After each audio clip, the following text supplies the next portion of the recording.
De acordo com o relatório Justiça em Números do Conselho Nacional de Justiça, 9 em cada 10 processos tramitam na primeira instância da Justiça. Qual a razão do alto volume das ações judiciais e por que sua concentração na primeira instância? O Judiciário como um todo valoriza como deveria a porta de entrada das demandas? Esses são os principais temas de hoje do Pensamento Jurídico, uma produção da Associação dos Magistrados Mineiros, a AMAGES. Para falar sobre o assunto, nós vamos conversar com a juíza auxiliar da presidência do Tribunal de Justiça de Minas Gerais, Lilian Maciel Santos. Ela é magistrada há 19 anos e já passou por 7 comarcas: Sabinópolis, São João Evangelista, Alto Rio Doce, Timóteo, Brasília de Minas, Ponte Nova e Belo Horizonte, onde está há 13 anos. É também professora de Processo Civil da Faculdade de Direito da Universidade FUMEC e mestre em Direito Civil pela Universidade Federal de Minas Gerais, UFMG. Doutora Lília, obrigado pela presença. É um prazer recebê-la aqui no Pensamento Jurídico. Nós teremos também ainda no nosso programa os quadros Pensamento Universitário, em que estudantes de Faculdade de Direito, hoje da FEAD, me ajudarão a entrevistá-la. E o Pensamento Literário, no terceiro bloco, a senhora fará indicações de leitura para os nossos telespectadores.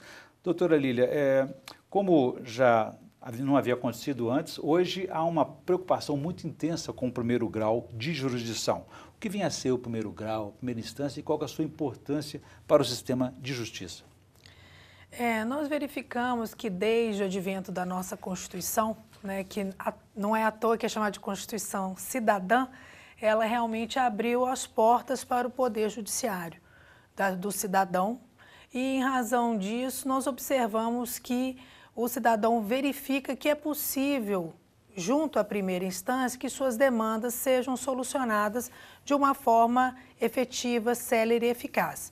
Então, a grande encruzilhada que se encontra o Poder Judiciário é exatamente dada a conscientização do cidadão com relação aos seus direitos e a possibilidade de adentrar com suas ações, seus pedidos junto ao Poder Judiciário, ele dá uma vazão a esses pedidos. Então, é uma missão constitucional árdua, mas que nós temos que buscar soluções para cumpri-la a contento. Em função dessa chamada judicialização, qualquer motivo, as pessoas têm um conflito qualquer, vamos levar para o judiciário para resolver essa situação. Qual que é o diagnóstico que temos hoje na primeira instância? O diagnóstico é justamente diante desse perfil de uma alta litigiosidade, realmente procura-se o Poder Judiciário em toda e qualquer situação. Então, em boa hora, o novo CPC introduziu essa necessidade de buscarmos mediação e conciliação. Novo CPC, novo Código de Processo Civil, que eu acho interessantíssimo porque é possível com isso que diminua essa cultura de sempre haver a necessidade de uma sentença como a única resposta. A conciliação, então, ela evita esse processo, ela pode ela pode ali. Ou evitar o processo, a próprio ajuizamento, que a gente fala de uma conciliação pré-processual, como ela pode também solucionar o conflito sem haver necessidade de uma sentença. A resposta não vai ser dada propriamente via sentença. Sem a presença do Estado na vida das pessoas, né? Vai ser através do próprio entendimento entabulado entre as partes. O que eu acho bastante louvável, porque a gente tenta, então, uma mudança de cultura nesse aspecto. Eu tenho um dado aqui bastante significativo a esse respeito, que o relatório Justiça em Números, que é feito pelo Conselho Nacional de Justiça, indicou que dos 95 milhões de processos que tramitavam no Judiciário Brasileiro em 2013, dados de 2013, desses, então, 85 milhões encontravam-se no primeiro grau e o restante, naturalmente, nas outras instâncias. Por que o primeiro grau é tão mais sobrecarregado? Por que ele é o gargalo da justiça brasileira? Ele é o gargalo justamente porque nem todas as demandas vão subir para as instâncias superiores. Muitas vezes as partes podem se contentar com a resposta dada na sentença, então nem chegam a recorrer para o Tribunal de Justiça e para a subida ainda para o STJ e para o Supremo, o filtro é maior ainda. Existem requisitos constitucionais necessários de serem preenchidos para que haja subida daquela ação para o Supremo Tribunal Federal ou o STJ. Então, realmente, a base, né, fica com a primeira instância. O grande volume fica com a primeira instância, realmente. E em função disso, como é que fica a qualidade desse serviço prestado? É exatamente o ponto que é necessário voltar os olhos, né, que o Poder Judiciário, aí eu falo em nível administrativo, ele, né, os seus gestores, né, os seus presidentes de tribunais, eles voltem os olhos para priorizar a primeira instância. Já que ela que tem o grande volume, né, a administração, o Poder Judiciário, enquanto aí o administrador, o presidente do respectivo tribunal, ele tem que ter políticas, né, que voltem suas atenções para a primeira instância, criando mecanismos de melhorar a prestação jurisdicional, já que lá é que realmente nós estamos assoberbados. É o que está acontecendo, então, com essa política de priorização. Né? Então, em termos de priorização, o que vem a ser isso para a primeira instância? O CNJ, né, já temos resoluções nesse aspecto, esse ano saiu até uma recente, agora em 2016, ele já dá vários indicativos, por exemplo, com relação a pessoal. Tem que ter mais servidores na primeira instância do que na segunda instância e em atividades meio. Nós temos que focar a priorização de quantitativo mesmo de servidores públicos para atuarem nas unidades judiciárias na primeira instância. Seria, por exemplo, um indicador. Né? E também políticas voltadas em que sentido? Mecanismos de desjudicialização. Que é a conciliação, por exemplo. Que é a conciliação. Aqui no tribunal nós temos um projeto muito interessante da execução fiscal eficiente. Né? Vários municípios aderiram de forma que eles deixam de ajuizar execuções fiscais até um determinado valor, encaminhando para o protesto extrajudicial, né? Os tabelionatos de protestos. Então, com isso, nós temos uma redução enorme aqui em Minas Gerais da nossa taxa de congestionamento. Porque, na verdade, a taxa de congestionamento está exatamente na fase da execução. Que é o que fica parado? É o que fica parado, porque não localizam bens penhoráveis. Então, na verdade, eu até brinco com os meus alunos. De que adianta a sentença que condenou a pagar R$10.000 se os R$10.000 não estão no bolso do cidadão? Né? O processo tem que ser útil para o cidadão. Então, para ele não importa a sentença. Né? E efetividade, a gente trabalha exatamente com a execução, onde está o nosso gargalo. Muito bem. Doutora Eli, eu vou fazer um pequeno intervalo. Gostaria que no próximo bloco a senhora estabelecesse para a gente qual é a relação que tem, então, a essa efetividade processual e da justiça com o primeiro grau. E também vamos falar de um assunto também espinhoso. Nós sabemos que, além de servidores, faltam recursos para que aprimoramento dessa primeira instância. A gente volta então em instantes.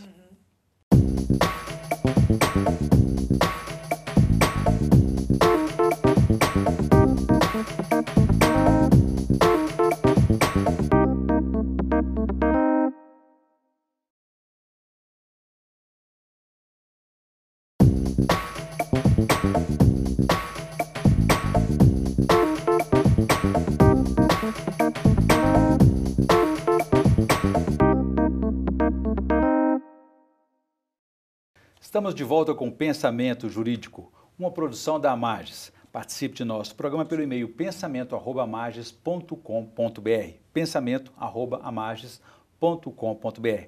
Hoje estamos discutindo políticas de valorização da primeira instância do judiciário, a porta de entrada de todos os processos na justiça. A nossa entrevistada é a juíza Lilian Maciel Santos, que é juíza auxiliar da presidência do Tribunal de Justiça de Minas Gerais. Doutora Lilian, deixei para a senhora uma questão no bloco anterior a respeito dessa relação que o primeiro grau tem com a efetividade da justiça. Qual que é essa relação?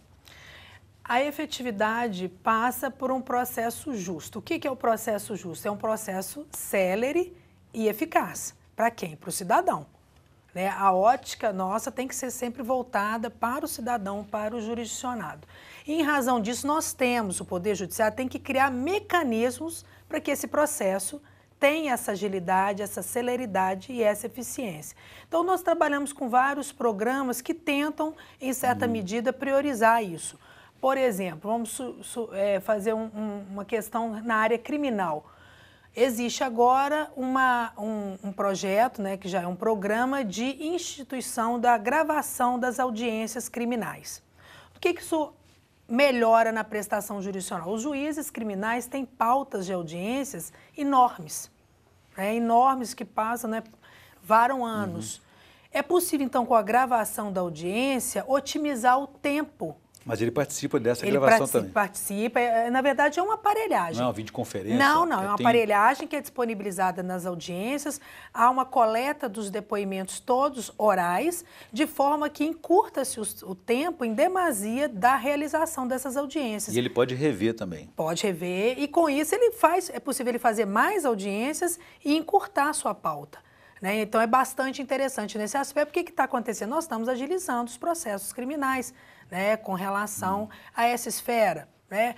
Outro exemplo, por exemplo, que nós temos para dar, nós implantamos um sistema que chama AJG, Assistência Judiciária Gratuita. Um grande gargalo que nós temos é não termos peritos que realizem as nossas perícias gratuitamente. Então, o que nós conseguimos com esse programa que foi cedido pelo TRF4, o Tribunal Regional Federal da 4ª Região? O assistido, né, que está sob o palio da gratuidade, o perito aceitando, né, ele realiza a perícia e imediatamente ele recebe os seus honorários. Então, vários colegas já me disseram, né, que conseguiram dar andamento em processos de Meta 2. E só ressalvando, processos de Meta 2, que são aqueles que já estão há mais de 5 anos sem julgamento. Entendi. Então, doutora Eli, eu vou ampliar o nosso debate e vou convidar agora os estudantes da Faculdade de Direito da FEAD para me ajudar a entrevistá-la. Primeira pergunta, por favor.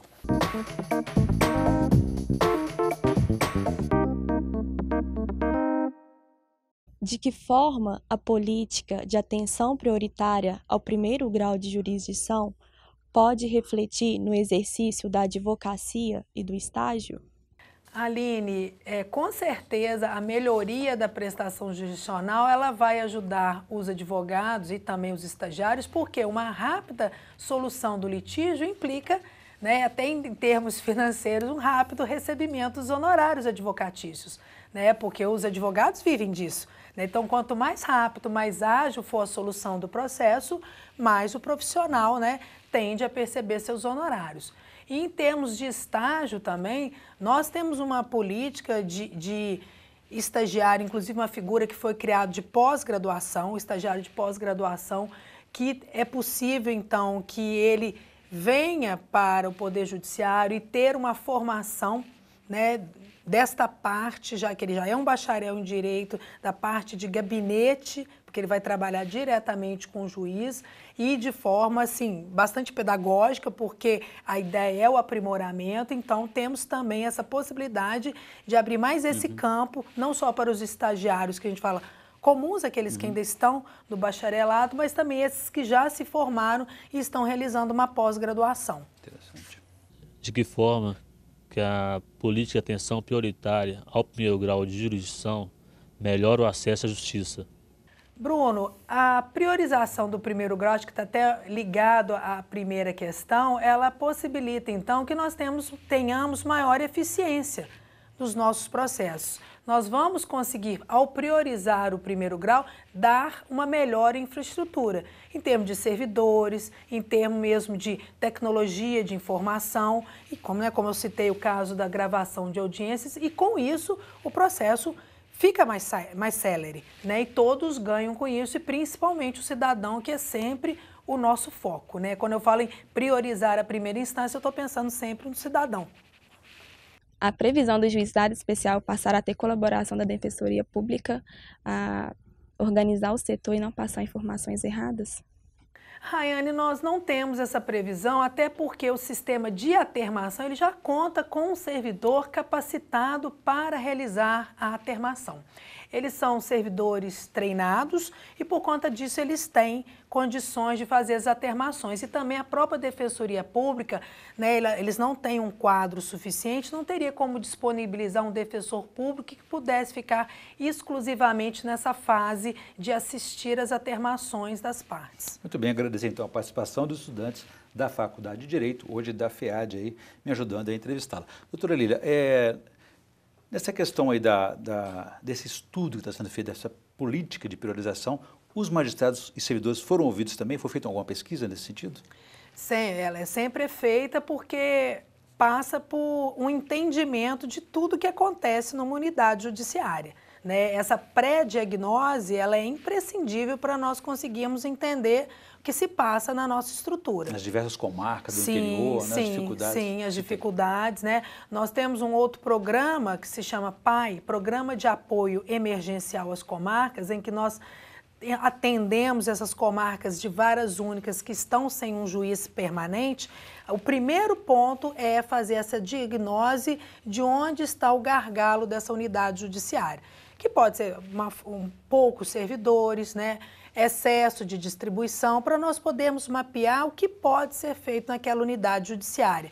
E, na sequência, com essa pré-diagnose, fazermos uma gestão cartorária ou mesmo um mutirão, como acabamos de fazer numa comarca, que teve um resultado brilhante, que foi Águas Formosas e Raul Soares, né? Mutirão de conciliação não só de acordos, mas também de sentenças que estavam represadas, como essas de Meta 2. Aí então, um grupo de juízes vão até aquela...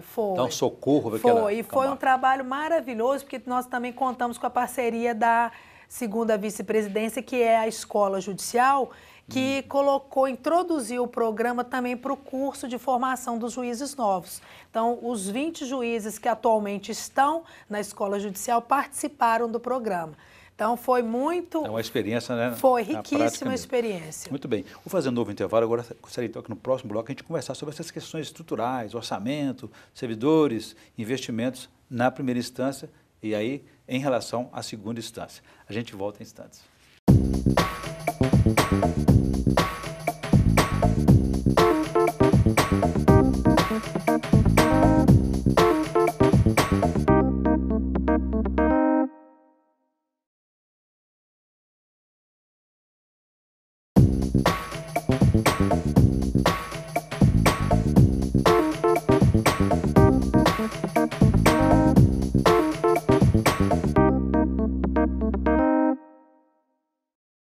Estamos de volta com Pensamento Jurídico, uma produção da Amages. Hoje estamos discutindo as políticas de valorização da primeira instância do Judiciário. A nossa entrevistada é a juíza auxiliar da presidência do Tribunal de Justiça de Minas Gerais, Lília Maciel Santos. Doutora Lília, então no bloco anterior eu estava dizendo sobre questões estruturais. Como é que se identifica a pouca priorização, até então, dedicada à primeira instância? Onde ela está? A pouca priorização? Por que precisa melhorar na primeira instância, que hoje não é feito esse reconhecimento de que existe uma, digamos, uma deficiência na primeira instância no sentido de investimentos, por exemplo? Eu não diria assim que há pouca priorização. Na verdade, a gente trabalha com orçamento reduzido. Né? Então, é claro que nós queríamos fazer mais, mas então nós temos que ter soluções criativas dentro do nosso orçamento. Né? Em que sentido? Eu poderia falar de um outro programa que nós temos, que aqui vai ser um projeto piloto, que chama-se Trabalho Solidário Remoto. Né? Nós conseguimos visualizar que algumas comarcas com uma distribuição mais baixa, elas têm então um quantitativo de servidores excedente. E temos outras comarcas numa situação completamente oposta, em que há uma alta distribuição para poucos servidores. Então, como nós não temos como obrigar o servidor a remover de comarca, né? Não existe essa possibilidade, o que pensou-se, o que se idealizou nesse projeto piloto? Esse servidor ele pode ser treinado para utilizar o processo judicial eletrônico e passar a cooperar nessas varas assoberbadas, sem movimentação física. Né? Então, esse projeto piloto trabalha justamente com essa ideia de uma alocação remota dos servidores. Então, eles vão estar auxiliando essas unidades judiciárias via PJE que estão sobrecarregadas. Então, eu acho uma forma criativa em que o custo para o tribunal é custo zero, porque nós não estamos nomeando mais servidores, nomeando mais juízes, porque eu também acho que nem seria essa a solução. Porque se nós estamos verificando que existem unidades deficitárias que estão com excesso de servidores, não quer dizer que necessariamente o caso seja simplesmente de concurso e mais servidores, né? Quando eu me referi a pouca atenção à primeira instância, é porque algumas comarcas estão sem, nem todas as comarcas têm juízes, tem a questão orçamentária, a questão de gestão, como você está falando também. Quer dizer, mas o orçamento, a participação dos próprios juízes na elaboração desse orçamento deveria retratar essa realidade de cada região, né? Com certeza.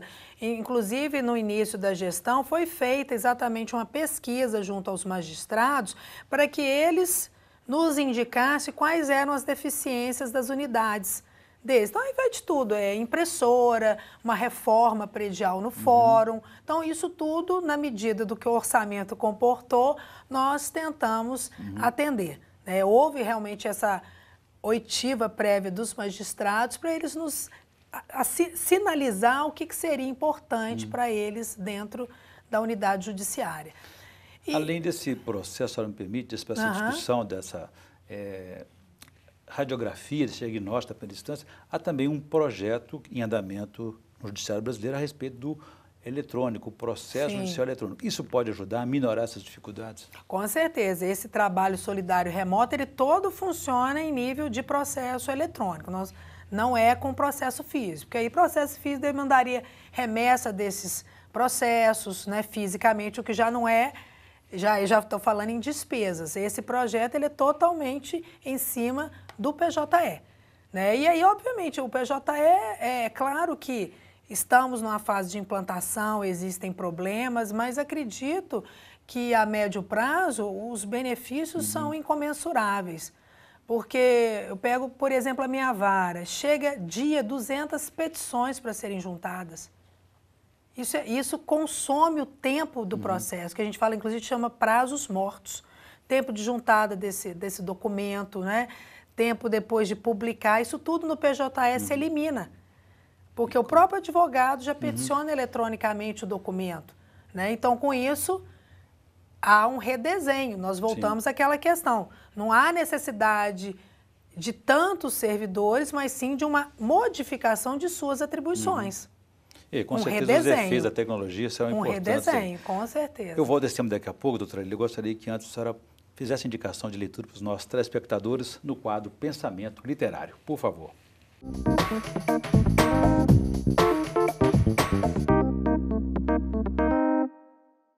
Eu indicaria uma obra interessante chamada Administração Judicial Aplicada, do Carlos Haddad. Porque hoje o juiz, né, ele tem que ter o foco de que ele não é um mero prolatador de sentenças. Né? Ele é um gestor da sua unidade judiciária. Então, se eu quero um processo célere, eu tenho que ter uma unidade judiciária, né, de ponta, desde o balcão até o chefe da secretaria, que sejam realmente interagidos com essa necessidade do processo ser ágil. Então, uma gestão cartorária passa por essa oitiva de cada servidor, verificar fluxos de trabalho que podem ser eliminados porque são desnecessários, né? Então, tudo objetivando que o processo tenha um tempo mais reduzido e que rapidamente tenha sua solução. Então, eu acho uma obra bastante interessante, porque é um exemplo da unidade judiciária de Montes Claros, na Justiça Federal, então, que vivencia esse problema, né? E que realmente o juiz tem que estar atento. Né? Uma boa indicação que vem ao encontro do nosso debate aqui agora. Nós estamos na reta final, doutora Lília. É importante também ter uma visão, uma noção de gestão para o magistrado, não é? Imprescindível, imprescindível, porque essa figura de gabinete e secretaria, ela tem que ser abolida. Não adianta nada eles mencionarem, doutora Lília prolata sentenças rapidamente se tudo paralisa a minha secretaria. Isso, para mim, não é eficiência. Eu tenho que pensar no todo da minha unidade judiciária. Então, a prestação jurisdicional ela tem que ser completa. E ela não se completa só com a sentença. Por isso, é imprescindível, sim, essa visão do juiz gestor. Ele tem que estar realmente à frente, ele ser um líder, né, para definir essas metas, estabelecer resultados, ser também uma pessoa que motivaciona o seu grupo e não encastelado, isolado. Né, e a formação do juiz permite ele ter essa experiência? A escola judicial está preparada para isso também? E esse é o foco realmente.